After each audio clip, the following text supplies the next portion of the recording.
No. Okay, then I think we're all ready. You can knock it out. Okay. First thing I want to talk about is, well, what I'm going to talk about is fishing and noodling. I usually teach my son when we go out to the lakes or ponds, you know, right here, right? They have some in Fountain out there where I live, 2 ponds out that way. They got catfish, they got perch, they have, you know, trout. I think they had some bass in there. They got quite a few fish in that pond that they stock in. But if you go to these reservoirs, a lot of them, they just have trout. You won't find anything else but trout. A lot of times, well, the reason why I go down to these ones is because of catfishing. And the way I catfish is that I have a sinker right here, and then I put a swivel right here on the side. This would be the line. So you have another line coming down from the swivel to about probably right here with a hook on it. So when you cast it out, basically all it's going to do is from where your line is going to be, this is going to be dangling from about right here. This right here is going to be sitting on the ground, and this right here, where your hook is, it's going to be basically dangling just a little bit below, you know, above the ground level. Pass this around here as well too. I mean, that's how I do it. How many of you guys go fishing around here? You go fishing? What do you guys usually fish with? Whatever's in the box. I'm not exactly a master angler. Whatever's in the box. Yeah. You lures. Yeah. I have a variety of lures here too. You know, I have these.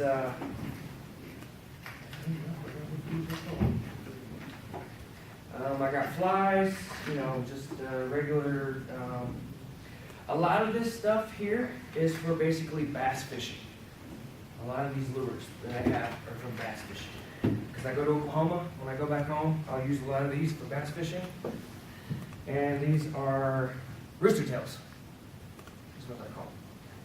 Oh, these right here. So I use these. And a lot of them is for bass. Not too long ago, I learned how to use these.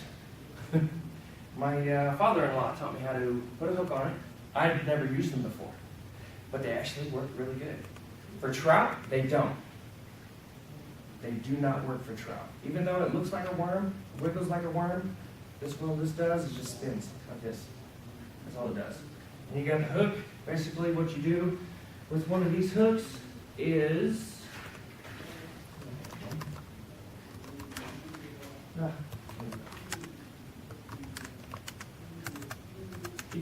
you can actually put a spinner on it also if you want to. Basically what you do here is you put it through, basically 1 or 2, you pretty much want to measure from the end of it to here, and that's where you're going to poke out from the hook. So what you're going to do is you're going to go inside here, go in 2, all the way up, twist it around to one of those edges, and then it's supposed to look like that, basically, right here. This is what it's supposed to look like when you put it through. Spinners, they help a lot because it attracts them. Shininess, you know, and it attracts them. Trout, it will not attract trout. I figured out you have to use live bait. Certain reservoirs around here, you can't use live bait. The only thing you can use is this bait here. You know, regular, you know, artificial bait. This stuff here, big gulp trout bait. These right here are salmon eggs. You got a wide variety of them. You have fireballs, corn, salmon eggs, you have yellow jackets. There's a variety of them. I don't really use them. My kids use them because they just go around, throw the little line in there and catch these little baby fish. That's all they do.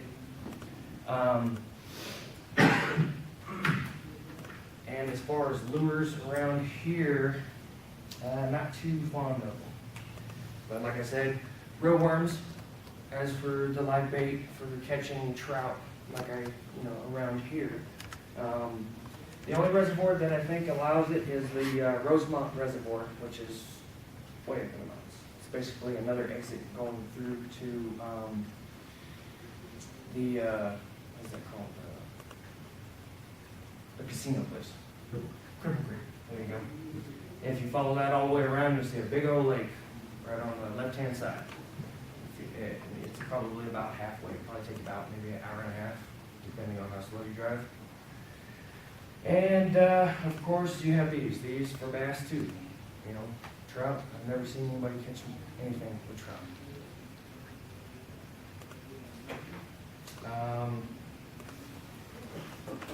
Sting bait for catfish. There's sting bait for catfish. What I like to use, this works really good too. This stuff right here. Basically chicken blood. Chicken liver. But for me, I like to use real chicken liver. So I'll go to this shop X or PX or whatever, and buy some liver. And what I'll do is I'll take a big old hook, and what you do is you can't just put it on there. Otherwise, when you're casting, you're going to throw your bait off. So what you're going to do, anyways, you're going to take the bait and wrap it around. Flip it around so that it stays on there. Right now, oh crap. The noodling part. Noodling is fun. Right around here, I don't know if you can do it. I don't know if it's legal or not, but Oklahoma it is.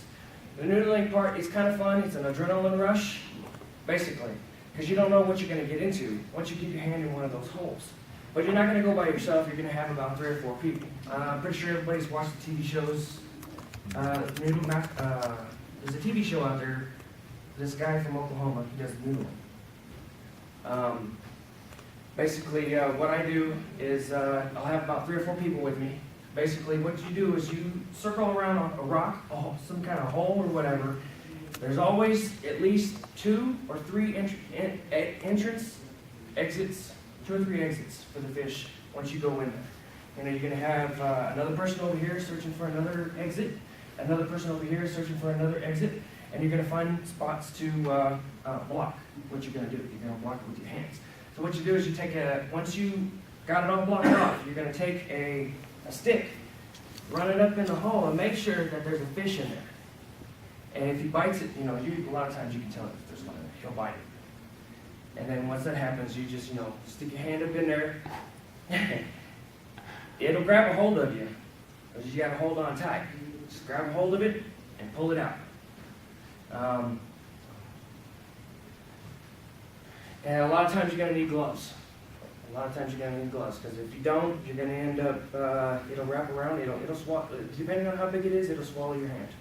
And what it'll do is it'll spin inside the hole, and it'll shred the skin off you. I've seen it. I even had a buddy had his finger, while he was holding it up, bend it all the way back, and he wasn't able to use it for 2 weeks. So yeah, you can get an adrenaline rush and you can get hurt. So that's my presentation. Okay.